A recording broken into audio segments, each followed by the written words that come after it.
Hello, and thanks for joining us today for our weekly investment update that we call Cutting Through the Noise.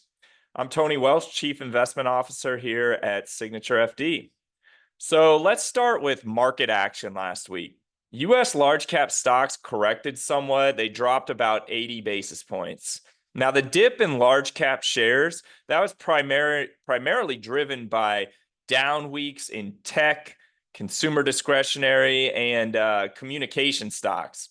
But when we think about market breadth, there have actually been some positive developments despite the weakness in some of those bigger market areas.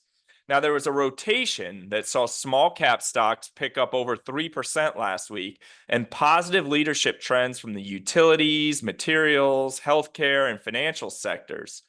Now, because some other market segments started to perform well, broad participation has improved. And that's something that helps to give us confidence that the bull market has longer to run.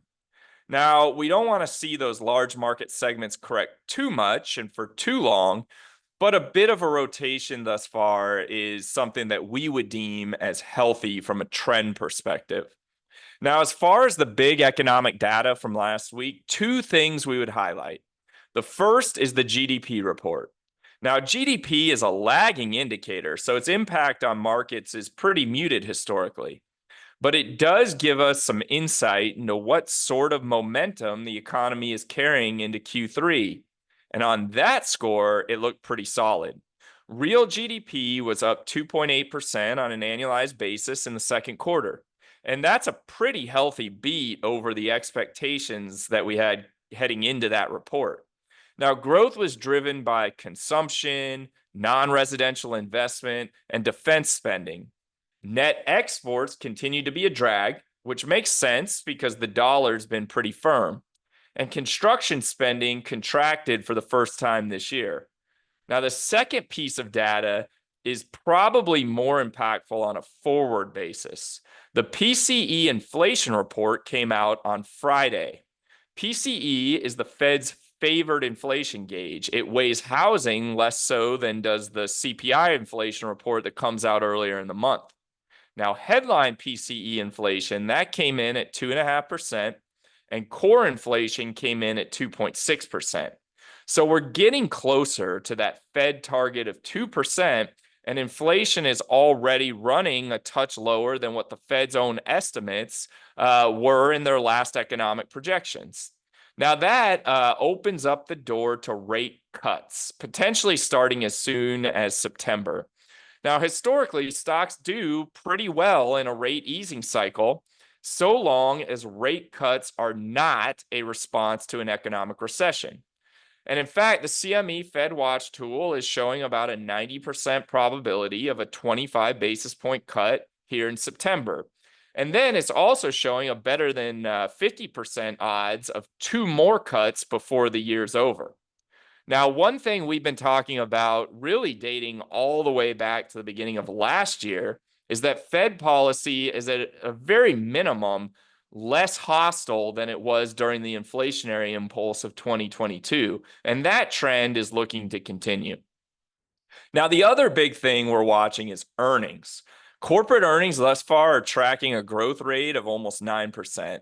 That's happening on sales growth of just over 3%. So the implication there is that corporate profit margins are expanding.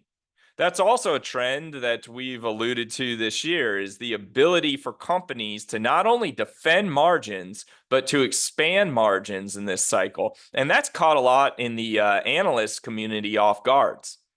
Now, we have noticed that tech sector earnings are strong, growing about 16%, but the earnings beat rate is only 60%. That sounds good, but that's actually somewhat disappointing for tech stocks. And the reason that's a disappointment is just because tech stocks have run so much this year, and they were performing well, really, in anticipation of an even stronger earnings season and higher beat rates than that. Still, we expect tech stocks to participate in a broad-based bull market once the dust kind of settles out here from earnings season. Now, we would become more concerned if the outlook for earnings, either in the tech sector or the broad market at large, worsened and an earnings contraction was more likely, but that doesn't appear to be the case today. Now, perhaps unsurprisingly, many of our research partners, they're beginning to up their coverage of the election as we get closer to November.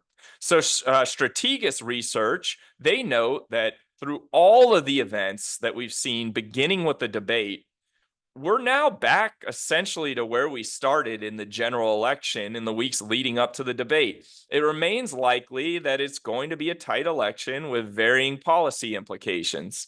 Now, as we gain more clarity in upcoming months, we'll be better able to extrapolate any impactful policy trends going forward. Now, as for what we're watching in the week ahead, it's jobs week. We continue to think the labor market is the key factor to watch in this cycle.